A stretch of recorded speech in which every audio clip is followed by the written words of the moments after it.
시장 분위기와 함께 시장 세부적인 전략들 오늘 이분과 함께 살펴보도록 하죠. 아데나 투자자문의 신승용 대표와 함께합니다. 안녕하세요. 네, 안녕하십니까. 네, 자, 시장의 분위기가 쏙 나쁘지 않습니다. 어느덧 2030선까지 지금 올라선 상황, 추가적인 랠리에 대한 기대감도 커지고 있는 상황인데요.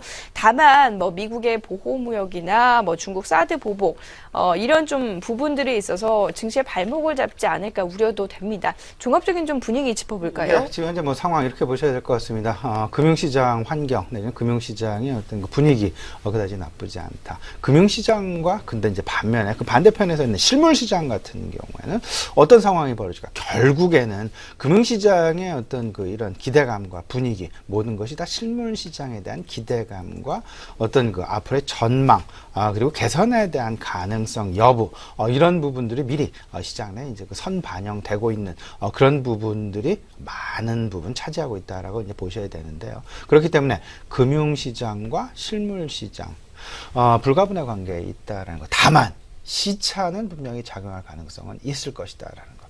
근데 우리가 가장 걱정하고 있는 부분 그리고 가장 크게 우려하고 있는 부분은 결국은 지금 이러한 긍정적인 어떤 그 유동성의 흐름 그리고 긍정적인 시장의 기대감이 혹시나 시장 실물 시장에서 나타나는 다소간의 경기 개선에 대한 불확실성, 경기 개선이 아닌 경기가 오히려 둔화하는 그런 모양새가 아닐지라는 것에 대한 어떤 그런 그 우려감 부분들 이런 부분들 때문에 실질적으로 우리 시장 코스피 시장 5년 에서 6년 동안 박스권에서 크게 벗어나지 못하는 지금 현재의 상황은 어찌 보면 2040, 2050포인트라는 어떤 그 코스피 박스권, 장기 박스권을 돌파할 것이냐, 못할 것이냐 이 여부를 놓고서 사실은 시장 내 여러 가지 이야기들이 많이 있긴 합니다만은 2050포인트를 넘기 위해서는 분명한 시장의 체력 요건 그리고 시장 내 대내외적인 어떤 그 모멘텀의 어떤 분명한 어떤 그 상황들이 시장 내에서 발견되어야만 할 텐데요. 지금 현재 상황에서는 이런 부분들은 다소간 좀 아쉽게도 좀 안타까운 부분들 내지는 실물 시장에서 오히려 우려감이 크게 확산되고 있다라는 부분이 지금 현재 우리 시장을 큰 그림 속에서 박스권을 쉽게 탈피 못하게 만드는 가장 중요한 배경이 아닐까라는 그런 생각입니다. 여기에는 앞서서 말씀하셨던 바와 같이 G2 리스크가 그대로 상존하고 있다라는 것. 미국은 말 그대로 EU도 마찬가지고요. 보복 관세가 아닌 어떤 그 무역 그 보호 무역에 대한 그런 움직임. 이 자리를 통해서도 우리 시청자 여러분과 여러 차례 공감을 한 바가 있었습니다. 지난 금융위기 이전과 금융위기 이후의 상황은 분명히 무역 생태에 있어서 상당 부분 다른 정책들이 지금 현재 만들어져 가고 있다라는 점. 과거 금융위기 이전 상황 같은 경우는 파이를 키워나가면서 자유무역주의가 상당 부분 팽배하게 세상을 지배했었더라면 지금 현재의 상황에서는 오히려 보호무역 상황들로 시장의 상황은 상당 부분 급변하고 있는 그런 모습들이 발견되고 있다는 부분이 되겠죠. 그리고 보호무역, 자국 내 제조업체를 보호한다라는 부분 그리고 자국 내의 어떤 그 내수 소비를 보호하겠다라는 그런 부분 그 부분들은 결국에는 고용이라는 부분을 결코 띄워놓고는 생각할 수 없다라는 것. 제조업체를 보호한다라는 얘기는 노동력에 대한 보호를 한다라는 얘기고 고용을 최소화로 유지시킬 수 있는 그런 근거를 마련해 나갈 수 있는 고용시장에 대한 어떤 버팀목을 분명하게 만들 수 있는 것이 결국에는 이 보호무역의 가장 중요한 시발점이었다라고 보셔야 될 것 같습니다. 철강업종에서 최근 이런 이야기들이 많이 나오고 있죠. 지난 주말에도 미국 열연강판에 대한 반덤핑 61%, 최고 61%라는 반덤핑 관세 부과 결정 부분 이런 부분들로 해서 어제 철강업종의 큰폭 하락 부분들이 실질적으로 나타났었고요. 이런 부분들이 결국은 경기 민감 소재주들에 대한 발목을 조금은 좀 잡고 있는 그런 분위기 나타나고 있다라는 것 생각을 좀 꼭 해두실 필요는 있어 보입니다.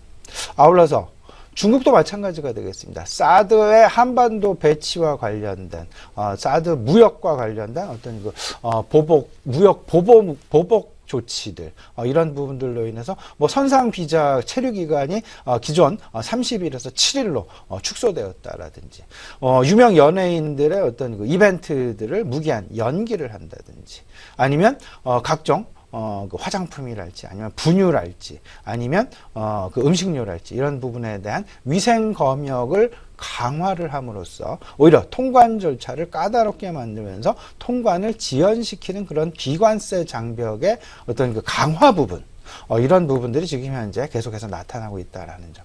물론 어제 우리 시장 그리고 오늘 아침 개장 상황, 뭐 화장품을 비롯해서 바이오, 제약, 더 나아가서는 중국과 관련된 중국 의존도가 높은 엔터테인먼트 주식, 일단은 강보합권 내지는 강세 출발하는 그런 모습, 어제 강세에 이어지는 그런 모습들이 많이 나타나고 있습니다.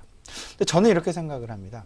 오히려 이때를 이용해서 상당 부분 좀 주식의 비중을 줄일 수 있는 기회가 되는 것이 아니냐라는 그런 말씀을 좀 조심스럽게 우리 시청자 여러분께 좀 드리고 싶고요. 그 배경에는 사드 배치와 관련된 중국의 보복 무역, 보복 조치, 이런 부분들은 이제 시작일 뿐 아직 끝나지 않았다라는 것. 더 나아가서는 가장 중요한 것, 정부조차도 이 부분을 과연 어디서부터 실타래를 풀어나가야 될지 오리무중의 상황에 처해져 있다라는 점. 말로만 지금 현재 중국과 어떤 그 개선의 방향을 모색해야 된다라는 거지. 그 모색의 컨텐츠, 내용, 지금 한 가지도 시장 내에 표출되거나 발표되거나 알려진 바는 아무것도 없다라는 겁니다. 막연하게 중국과의 무역 개선을 위해서 최대한의 노력을 다하겠다라는 말. 이 부분에 과연 어느 정도나 실효성이 있을지, 시장은 과연 이 부분을 얼마나 믿을지, 저는 이 부분에 대해서 상당히 조금은 좀 보수적인 견지에서 중국 의존도가 높은 기업들, 화장품을 비롯해서 어떤 그 컨텐츠 업종까지 또 한 가지 또 시장 기류와도 좀 맞아 떨어집니다. 뭐냐 하면요, 화장품이나 제약이나 어떤 그 엔터테인먼트 업종, 보통 PER이 시장 PER 지금 11배 정도 되는데요, 시장 PER의 한 3배에서 4배 가량 됩니다. 조금은 좀 그 고퍼에 대한 부담이 여전히 상존하고 있는 업종군 중에 하나가 중국 의존도가 높은, 그리고 중국 소비가 많은, 중국 소비에 대한 의존도가 높은 종목들이다라는 것. 이런 측면에서 본다면 조금 좀 보수적인 견지에서 당의 종목들은 좀 대응을 하시는 게 바람직하지 않나 이렇게 생각을 하고 있습니다.